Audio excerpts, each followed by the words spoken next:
Nosotros somos los hombres de la noche, los otziles, los hombres murciélago. Nosotros podemos despedazar y desangrar a una unidad entera hombre por hombre, uno al día, durante muchos años, y nadie va a saber de dónde viene. Chiapas Conflict. The Acteal massacre was a massacre of 45 people attending a prayer meeting of Catholic indigenous townspeople, including a number of children and pregnant women, who were members of the pacifist group Las Abejas, the Bees, in the small village of Acteal in the municipality of Chenalhó, in the Mexican state of Chiapas. Right-wing paramilitary group Máscara Roja murdered the victims on December 22, 1997. This was a product of the Chiapas Conflict. On 1 January 1994, the Zapatista Army of National Liberation, EZLN, an indigenous armed organization, declared war on the Mexican government, demanding work, land, housing, food, health, education, independence, liberty, democracy, justice, and peace. This article explains the factors that encouraged this indigenous uprising that began in Chiapas, Mexico, by highlighting the interests and demands of the indigenous peoples as well as the Mexican government's responses to them. It also addresses the limitations that both sides experienced during the struggle and the consequences and effects this conflict brought to indigenous rights and living standards in Mexico. The EZLN movement was an eye-opening event for both the Mexican government and the non-indigenous population to realize the alarming situation of indigenous people in Chiapas. The indigenous conflict in Chiapas not only provoked a domestic awareness of indigenous rights, recognition, and self-determination, but also an international awakening on these issues. Understanding the Chiapas indigenous issue. Mexico has the largest indigenous population in Latin America. According to the UN Human Rights Commission, 15% of the total Mexican population identifies as indigenous, with the majority living in the southern state. Mexico's indigenous population accounts for 12.7 million people who speak 62 different languages. Among the 31 states that constitute Mexico, together with the federal district, Chiapas has the most multicultural and multi-ethnic population in the country. According to the Mexican Institute of Statistics and Geographical Information, INEGI 2010 census, Chiapas has 1.1 million indigenous people, representing 27.2% of the state's total population. Chiapas is one of the wealthiest states in Mexico in natural resources, with 30% of Mexico's freshwater supply, yet ranks as the second most marginalized state in the country. According to International Service for Peace, CIPAS, half of Chiapas' indigenous population reports no income at all, and another 42% make less than $5 a day. Furthermore, 70% of Chiapas' indigenous population suffers from high levels of malnutrition. Throughout Mexican history, Chiapas' indigenous people have been excluded from the governmental decision-making process, as well as from enjoying basic human rights and services such as education and healthcare. Consequently, the EZLN was formed to represent the rights and aspirations of Chiapas' indigenous peoples. EZLN demanded that the Mexican government put an end to indigenous segregation and oppression. This oppression was exacerbated by the enactment of the North American Free Trade Agreement, NAFTA, which was viewed as a threat to indigenous interests. The EZLN considered this as a governmental betrayal by opening opportunities for us and Canadian big agrarian businesses to buy or rent their land. Indigenous agricultural workers in Chiapas feared that international competition would wipe them out of the local market. According to the Mexican Commission for Indigenous Development, 67% of Mexico's indigenous population work in the agricultural sector. The historical marginalization and abuse of indigenous people in Chiapas, together with the NAFTA implementation, were the two key factors that sparked the Zapatista uprising. The EZLN or Zapatistas are composed mainly of Chiapas indigenous people, together with some non-indigenous political leadership. The Zapatistas recognize themselves as an indigenous peasant movement constituted by the diverse indigenous communities of Chiapas. The predominant communities that form the EZLN are the Acteal, Zuzul, Chol, Jolabal, Joque, Conjobal, Zoque, Conjobal, and Mamey. These represent 1/4 of Chiapas' inhabitants, and most of them live in extreme poverty. However, other indigenous groups from different states of Mexico have also shown support for the movement. The main ideological leader of the Zapatista insurgency is Subcomandant Marcos. He has acted as the spokesperson for the EZLN since the insurgency's creation. The group is founded on traditional indigenous forms of organization and governance. The EZLN and the Mexican government. Interests and limitations. The EZLN's war declaration took place on 1 January 1994, the same day as NAFTA's implementation. The EZLN started the war by taking over 4 towns of Chiapas, including the tourist town of San Cristobal de las Casas. After 11 days of violence, where more than 300 died, the Mexican government and the indigenous rebels began negotiations and ceased fire. The Zapatistas' interests and limitations were compromised and formally listed in the San Andres Peace Accords, 2 years after the Zapatista uprising. The accords declared that the Mexican government gave fair treatment to the indigenous peoples of Chiapas. The Zapatistas' interests were opposite to those of the Mexican government regarding NAFTA. According to the New York Times, Subcommandant Marcos categorized NAFTA as a death certificate for the Indian peoples in Mexico, who are disposable for the government of Carlos Salinas de Gortari. The EZLN wanted the Mexican government to provide a better quality of life for the indigenous peoples of Chiapas by incorporating their political, economic, and social rights into the Mexican Constitution. The San Andres Accords sought constitutional ability for indigenous peoples to exercise the right to self-determination. They claimed autonomy as a collective right to have diversity respected, control over native territories and resources with them. The Zapatistas fought for Emiliano Zapata's ideology during the Mexican Revolution of 1910. The lands should be owned by those who work on them. Therefore, the interests and limitations of the indigenous peoples of Chiapas, represented in the San Andres Accords, not only regarded cultural autonomy and political participation, but also the recognition of self-determination rights within the Mexican Constitution. On the other hand, the Mexican government had different interests from those of the Zapatistas. With NAFTA's implementation, the government was forced to align the laws regarding agriculture with those of Canada and the U.S. Mexican interests were in favor of big transitional companies and privatization.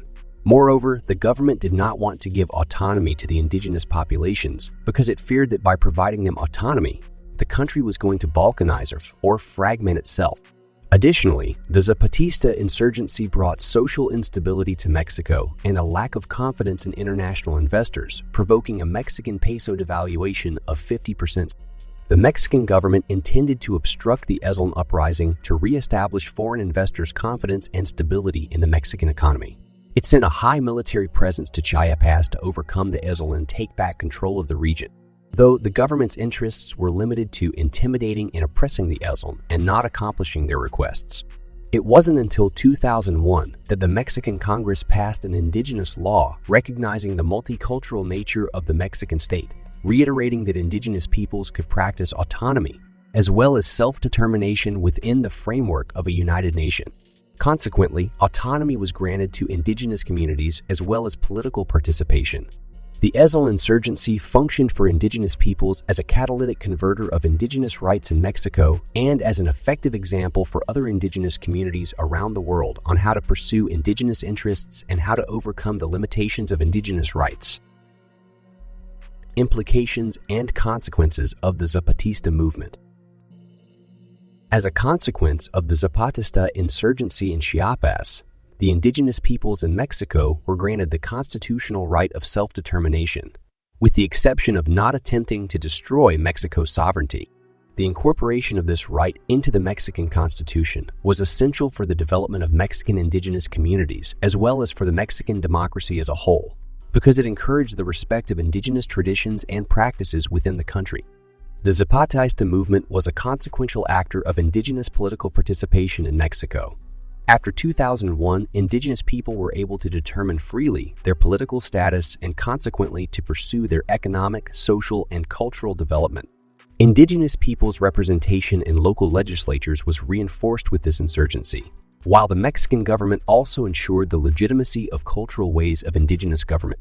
The Mexican government guaranteed indigenous peoples' right to participate in the policy-making of the communities and to conserve their languages, as well as their lands.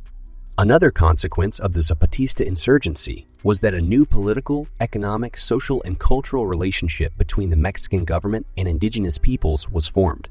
One can argue that the Chiapas struggle established opportunities for indigenous peoples to administrate their own territories in relation to their traditional ways of governance. For example, before colonization, the elementary component of the indigenous government in Chiapas was the Capuli, better understood as small territories where indigenous peoples cultivated corn crops or milpads. The Calpialec was the authority of the Calpuli since he was the one that administrated the lands by dictating the rules and conditions to the indigenous families that worked the crops within the lands. With the Mexican Congress's approval of the self-determination right, indigenous peoples maintained their own traditions because they were able to keep in a certain way their Calpuli lifestyle. The Mexican Congress's approval of the Indigenous Law of 2001 was a mainstream event in the history of Mexican indigenous peoples, as it allowed them to preserve their ancient ways of living and their identity. The Chiapas issue also motivated the creation of the National Commission for the Development of Indigenous Towns, in Spanish, Comisión Nacional para el Desarrollo de los Pueblos Indígenas (CDI). The CD's mission is to make public policies to develop and preserve indigenous peoples and communities by guaranteeing respect for their cultures, enforcement of their rights, and the achievement of a full life. This commission prepares legal opinions in order to support legislative work in regards to indigenous peoples. It also has the task to encourage the respect and defense of human rights of the indigenous population.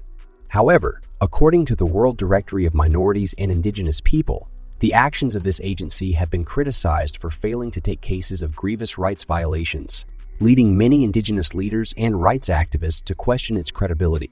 Moreover, the current status of marginalization that indigenous peoples experience in Chiapas daily demonstrates the CD's failure in providing them satisfactory living standards. Evaluation of the Zapatista insurgency outcomes. The theoretical progress to advance indigenous rights and living standards by the Mexican government was a good step for achieving indigenous demands, reflected in the Zapatista revolt. However, in practice, one can argue that the EZLN demands to the Mexican government were unsuccessful when examining the current conditions of the indigenous peoples in Chiapas. Presently, indigenous peoples in Chiapas lack basic services such as education and healthcare. According to the INEGI, almost 20% of Chiapas's population is illiterate, and most of them report having attended school for a scarce number of years. Moreover, the majority of indigenous peoples in Chiapas don't have access to quality health services because the state accounts for less than one doctor per 1,000 inhabitants. Chiapas provides more than half of Mexico's hydroelectricity, 34% and 30% of Mexico's total water supply. But despite this, 90% of its indigenous communities do not have energy or plumbing in their homes. Chiapas's present-day lack of healthcare and deprived sanitation are evidence of the ineffectiveness of the Zapatistas movement, as well as of the Mexican government's actions in response to it. Alternatively, the Chiapas issue can be examined as a positive approach for indigenous populations. The EZLN created national and international awareness of the indigenous people's situation in Chiapas. This rebellion generated a general consciousness among Mexico's entire population in accepting its status as a multicultural and multi-ethnic nation, and in recognizing the existence of rich indigenous cultures and traditions within its territory. Finally, according to Xochitl Leiva, a contributor to the Journal of Peasant Studies, the Chiapas issue generated a united indigenous ideology, which refers to an internal reaffirmation of cultural self-esteem, pride, and existing selfhood. Arguably, as a consequence of this revolt, indigenous peoples learned that by uniting among themselves and by fighting together for common causes, their voices would become stronger in negotiations with the Mexican government. Conclusion. The Zapatista rebellion played a significant role in the expansion of indigenous rights and recognition in Mexico. As a consequence of the insurgency, together with its international implications, such as the loss of confidence of foreign investors, the Mexican government was obligated to make constitutional reforms that granted indigenous peoples local political autonomy and greater political participation. At a national level, indigenous peoples not only gained from this rebellion the expansion of political rights, but also guaranteed greater preservation of traditions, languages, and ways of living. The Mexican government has failed to reduce poverty levels and improve the quality of life standards in Chiapas. Violence, social inequality, and human rights violations against indigenous peoples remain. However, as a consequence of the Zapatista revolt, the government has made efforts to overcome these problems by creating federal agencies specialized in indigenous issues. The creation of the CDI can be seen as an example of these efforts. Regardless of the shortcomings of these government agencies, Their creation is a big step towards accelerating the development of indigenous communities. Mexico is a multicultural and multi-ethnic country. The EZLN movement played a fundamental role in representing the interests of these indigenous peoples by achieving protection of the rich Mexican indigenous heritage within the Constitution. The Zapatista struggle was effective as indigenous communities were given greater autonomy, challenging their previous subordinate position as seen by the Mexican government. The Zapatistas had a positive impact on the expansion of indigenous rights and recognition in Mexico. It can serve as an example of how indigenous solidarity can put an end to indigenous exclusion and oppression. Although the Mexican government has been unsuccessful in granting a better quality of life to those indigenous peoples in Chiapas, the EZLN was effective in displaying nationally and internationally the alarming situation that indigenous peoples are living in Mexico.